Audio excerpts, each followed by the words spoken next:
Kisha, thank you so much for taking the time to sit with me today and talk with me a little bit about your story, which is just so amazing. We met, gosh, probably 6 or 7 years ago now, and we hunted together. Yes, and it was my first hunting trip, and you were so gracious to me. I really appreciate that. But I just became your biggest fan during that time because I just think you're amazing. You know, this is on video, but you are a badass. Oh, and I'm thank you. so impressed with that and just impressed with you. And I love your story. And I love that you're honest about you go through struggles and you still persevere. And I think that's just incredible. And I think it's something that everyone needs to hear because your story is really encouraging to other people. So let's like step back a little bit. When you were a little girl, did you dream about being in the military? I did. My dad sent me down when I was like 8 or 9, and he had like this magical, to me, conversation that I'll never forget, you know, just in the kitchen with him, and he's a truck driver, and I rarely got to see him because he worked so much, but he sat me down one night, and he was like, Kisha, anything you want to be is possible. You know, if you want to invent something, if you want to be something, whatever you can dream of, you can be. And in that moment, like, I felt a calling. I might have been very young, but I wanted to join the Army. And that's all I thought about the entire time I was growing up. That's all I read about. That's all I watched all the movies I could. I studied the leaders. I was that girl in school wearing camouflage all the time. That's awesome. Yeah. So, yeah, I've always known. And so what is it about the Army that appealed to you? Like what is it that you wanted to do in that position? The military brings out all the best things a human being possesses. Honor, integrity, personal courage, just standing up for what is right, standing in for people who can't take care of themselves, who need a hand, who are in trouble in their times of need, you know, and being selfless in that aspect and serving others and having others beside you who heard that same calling and joined in, and it's the best thing I've ever done. That's amazing. So you enlisted as soon as you were 17. Wow. And then when did you go through boot camp and all that kind of stuff? I joined a month after I turned 17. My parents had to sign a written consent because I was still a minor. So the summer between my junior and senior year, I went to basic combat training. And then after high school, I went to my advanced individual training. And then maybe 2 or 3 weeks after I got home from that, we were called up to go to Iraq. So how old were you when you went to Iraq? I was 18. That's amazing. Did you feel like you were grown up enough to do that? I felt like I was fulfilling my destiny, what I've been preparing for my entire life. Yeah. That's crazy. So you're a woman, and a beautiful woman, and you're blonde, and you certainly didn't fit in the Middle Eastern look of things, No. and probably you were unusual in your unit. So what was that like? Were there things that you had to overcome, biases that you had to overcome when you were there? Definitely, definitely. Especially when it comes to the military and being a woman. I'm an engineer, and so it's not so bad in the engineers. There's some women, not a lot. So the women that were in were amazing and took me under their wing and just helped me grow. And then the men, you know, most of them were great. But as a woman, I love to shoot, and I wanted to be a machine gunner for our combat security team. So I had to kind of fight for that. You know, I was given an M249. I went to pick it up, and they basically laughed at me, gave me an M16, and sent me on my way. And I was back again the next day, and I got it. And then we went to the range, and I outshot everybody in the battalion, and I earned it. So when we got to Iraq, I got to do what I wanted. And, you know, that never really stops. You have to continue. As a woman, you almost have to be tougher than a man in a way, because you're continually having to prove that you deserve to be there, even though you do deserve to be there, and you don't have to prove anything to anyone, but you have to fight for your spot sometimes. Absolutely. So you were fulfilling your purpose. You were on top of the world. You served a year. I did. Yeah, I went in February 2004, came home in February of 2005. And then your purpose kind of got derailed. Tell Yeah. us a little bit about that. I thought I lost my purpose right after I got it. It was like a cruel joke to me, you know, you get the gift you dream about your whole life, and then you think it's going to be ripped from you. When I got home, I came off active duty in April, being in the National Guard, and then in June, I was driving on my motorcycle. I was going to rent a movie. It had been a great day. It was a Friday. My family was grilling out, you know. It was nice to be back in the States and be around everything like that. And I had a front tire blowout, and in an instant, I had a wreck, hit a sign, cut my leg off immediately, and my bike went off into the ditch, and then I rolled to the bottom of the ditch, and no one saw me wrecked. And so I was laying there with my leg cut off, and it was, you know, maybe 10 feet away from me, and I had to low crawl up to the highway for someone to see me, and they didn't think I was going to live, you know, so they started giving me my last rites in a way, and so I had to, you know, almost make them call 911, and I was laying there thinking, you know, I don't understand why this happened. I just came home from a combat zone where, you know, I was very unsafe, you know, I was in Fallujah, I was in Al-Assad, I was in Ramadi, and a lot of those places almost on a weekly basis on different missions, and I came home fine, and now I lose my leg, you know, I couldn't understand that, but God worked it out for me. And so, what happened after that? Your leg was gone. Your purpose seemed like it was gone. What did you grab onto? I grabbed onto God, and I grabbed onto my battle buddies.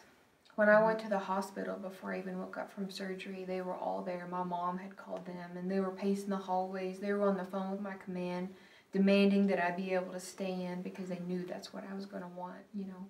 They knew my character and how much I loved it. So, you know, they stood in for me, and I was going to stand in for them. So, because I didn't lose my leg on active duty, I didn't really get any help from the military, so the VA gave me a leg, sent me home. I had to teach myself how to walk, how to run, how to march, train again, get back to full duty, be able to pass my PT test.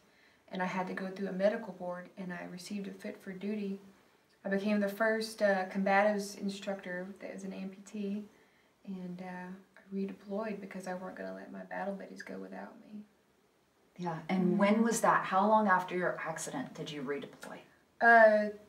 I volunteered 2 years after my accident, and it was 3 years later that I went back. Okay. And in that time, I did not see another amputee at all. I was kind of just figuring it out by myself. As a woman, as a soldier, as a human being, just kind of trying to travel through that. Did you feel alone? I did. I felt very lonely, you know. I never was, but you need people who are going through something similar to be able to understand that as much as my family loves me, they had no idea what I was going through.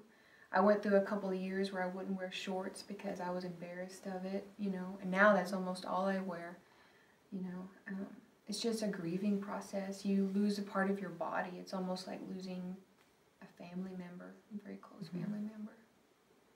Yeah, so you were in and out of pain during that time, trying to figure that out, both physically and emotionally, I right? did. I had a revision right before I volunteered to go back. And the surgeon told me I wouldn't be able to walk for a year without crutches. And 6 weeks later, I volunteered to go back. So it took me a while. I was going through a lot of pain in the redeployment and the road marches and the ranges and everything. But when you want something that bad, you're willing to do whatever it takes. That's amazing. Mm-hmm. So you know that this isn't a typical millennial mentality, right? That you just keep persevering and you keep pressing through and you keep after something until you get what you want. And there are a lot of people your age that are giving up, that they say, you know what, I'll collect the participation trophy and just kind of go on about my business. I don't really care that much. What do you want to say to those people who don't have a vision and don't have a passion to pursue something? There's this quote that I love. I think Howard Thurman said it. It was, don't ask what the world needs. Ask what makes you come alive and go do that. Because what the world needs is people who have come alive. So if they don't have a passion, think of what makes you so happy. You know, think of, it could be dancing, it could be acting, or just having a 9-to-5 job, or raising your kids. It doesn't have to be being a soldier, but whatever it is that lights a fire inside of you, chase that. Yeah. And that's great. Well, that advice is applicable to all of us, not just the millennial generation, right? Right, yeah, for everyone. It's never too late, never too early to go for your dreams. Absolutely. So what are your dreams now? What are your goals now? Well, I was re-injured a year ago taking a PT test. So I put in, I want to fly for the military, helicopters, with all my heart. And I've been working towards that for the last 7 years. Mm-hmm. And I did a flight physical 7 years ago and failed it, of course, because I was missing my leg, and then my eyes didn't meet standards. So I had PRK surgery, fixed my eyes, and then I started studying aviation on the civilian side and got my private pilot's license and everything. And I put in my warrant officer packet for flight school this last year, and as part of the board, you have to do a PT test. Mm-hmm. And so I was running my 2 miles, and I had a running leg on, which is like a J hook, almost like a spring. Mm-hmm. And there was mud on the track because it rained the night before, and there's a big hill on one side of the track. And at the 1 mile turnaround point, I slipped in some mud, and my prosthesis shot forward, and my leg kind of punched the socket and re-broke my limb, and tore that tissue off that was protecting my bone. But I had to finish because this is what I've been working for so long, so I got back up and ran the 2nd mile on a broken half of a leg, passed it, and got a flight slot. I'm the first amputee to be accepted into flight school for warrant officers. So I'm working towards that now. I'm working on prosthetics and getting my knee fixed and all that. So what's the next step for you? The next step is to finish medically and get my leg back and start running again, start getting back into the shape that I need to be in to withstand warrant officer school and flight school and everything that goes with that. So where do you see yourself 10 years from now? Hopefully flying Blackhawks. Hopefully. That's my dream. That's great. Mm-hmm. That's amazing. So when you talk to girls specifically, you specifically talk to young women, and you're very motivational. If you could talk to a bunch of 15-year-olds or 19-year-olds, what would you tell them to